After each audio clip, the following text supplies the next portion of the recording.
Alhamdulillah, salatu wassalamu ala Rasulullah Muhammad Alhamdulillah wa ba'da. Alhamdulillah kita telah dengarkan bareng Tasmi Juz 30. Nah, itu ada yang belum ini ya. Kita hanya mencari satu lembar kertas lulusan pesantren Sam'an mudah.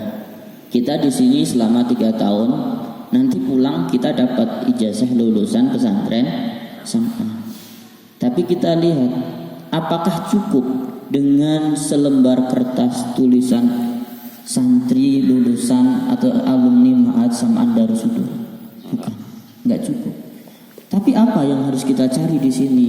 Yaitu ruh dari perjuangan kita, ilmu yang kita dapatkan di pesantren Sam'an.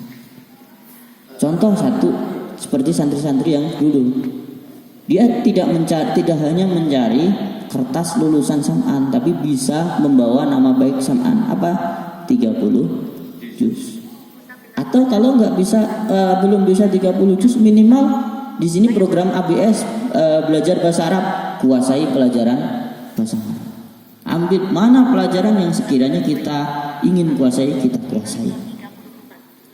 Karena orang itu harus menguasai, menurut yang saya alami, harus punya satu bidang yang harus benar-benar kita kuasai. Maka dulu ada seorang profesor yang dia ingin menjalani penelitian di hutan. Tapi sebelum dia melangkah ke hutan tersebut harus menaiki perahu dulu. Akhirnya profesor itu naik perahu.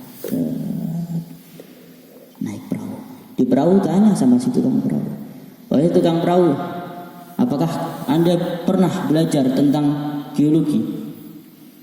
Kata si tukang perahu, "Maaf Tuan Profesor, saya nggak bisa. Saya nggak ngerti apa itu geologi." Kata profesor, "Wah, berarti kamu sudah kehilangan 30% dari hidupmu." Terus jalan terus. Di jalan ditanya lagi sama profesor, "Hei tukang perahu, apakah kamu pernah belajar tentang ilmu tani?" "Maaf Tuan Profesor, saya nggak pernah belajar ilmu tani, jadi saya nggak bisa ilmu tani." "Berarti kamu telah kehilangan 60% dari hidupmu." Jalan terus, perahunya jalan terus. Terus di tengah jalan ditanya lagi, "Wahai tukang perahu, apakah kamu pernah belajar tentang geografi?" "Apalagi itu Tuan Profesor, saya emang nggak bisa, apa itu nggak paham geografi lah." Kata si profesor, "Apa? Kamu sudah kehilangan 90% dari hidupmu." Tiba-tiba di tengah jalan, di tengah lautan, ada angin besar, badai. Perahu pun terbalik. Sambil memegangi perahu, si tukang perahu izin kepada si profesor, "Wahai Tuan Profesor, saya ingin mengajukan satu pertanyaan." "Baiklah, saya akan jawab." "Tuan Profesor, apakah kamu pernah belajar untuk berenang?" Kata profesor sambil teriak, "Tidak, tukang perahu, saya nggak pernah belajar berenang." "Berarti kamu akan kehilangan 100% dari hidupmu."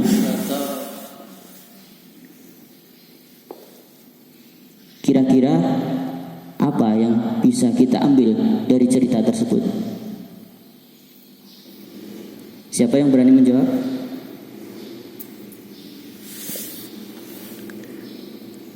Siapa yang berani menjawab? Apa Nal? Kira-kira Nal yang bisa kita ambil dari cerita tersebut?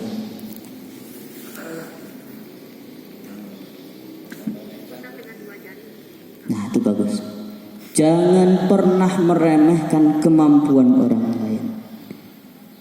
Kullu insanin mahziyatun. Setiap manusia mempunyai kelebihan masing-masing. Yang bisa banyak ngomong bisa menjadi seorang mubalik. Yang otaknya cerdas, pemikir, bisa menjadi peneliti, bisa menjadi ahli ini.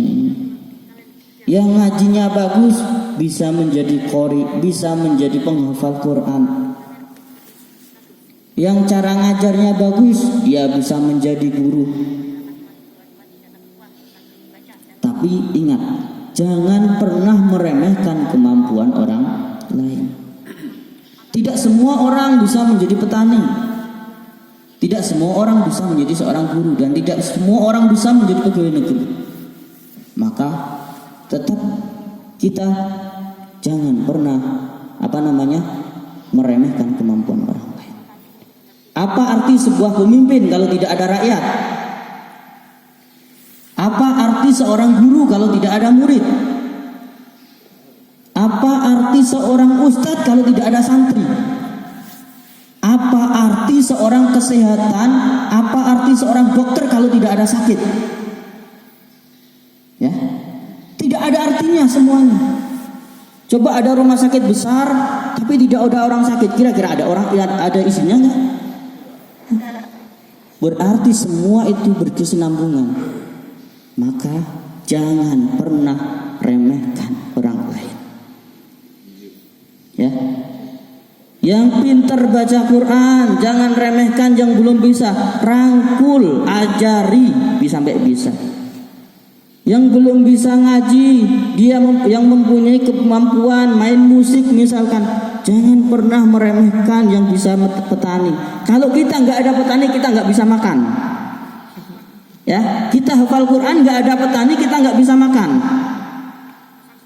Emang pikir cukup dengan ngaji terus bisa makan gitu?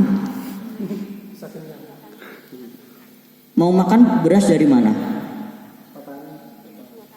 Kata siapa beras dari petani? Dari penggiling padi dah. Kalau nggak ada penggiling padi, mana bisa padi menjadi beras? Terus padi dari mana? Yang nanam petani.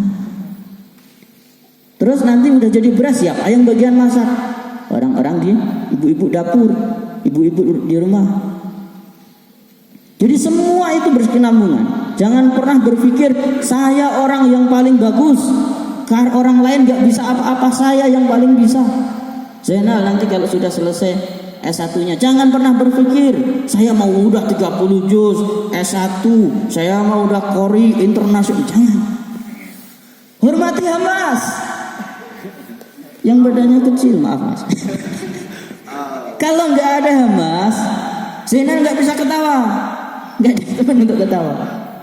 Ya, hormati temannya, hormati temannya. Ya. Baik santri yang offline maupun yang online, saya berpesan jangan pernah meremehkan siapapun. Jangan pernah meremehkan siapapun. Karena orang yang pantas kita hargai itu adalah diri kita sendiri. Bagaimana bisa kita menghargai diri kita sendiri? Caranya adalah menghargai orang lain. Kalau kita menghargai orang lain, kita akan dihargai orang lain. Ya. Kalau kita menghargai orang lain, kita akan dihargai orang lain. Kira-kira contoh gini, udah gampangannya gini. Saiful ketemu sama Kang Purbo, sama-sama orang Jawa nih, panggil. Cuk, mau kemana? Masuk. Cuk, nggak pernah ketemu dia. Kira-kira apa jawaban Purbo? Kamu kemana, Cuk? Dibalas kan? Kalau bahasa Jawa itu cek kau enggak. Iya kan? Kita hargai orang lain. Manggil tuh yang baik, antar santri Kang, mau kemana ya sopan. Kalau ke gurunya ya gimana sopan ya. Jangan ke Zainal manggilnya apa aku tuh. Jangan. Hormati Zainal, sekarang pembimbing kita, hormati. Minimal Kang, atau kalau di Bandung apa sih panggilan untuk ini? A gitu kan? Nah, gitu. Kita hormati orang-orang di sekitar kita, ya. Insya Allah kalau kita menghormati orang lain, kita dihormati orang lain. Assalamualaikum warahmatullahi wabarakatuh.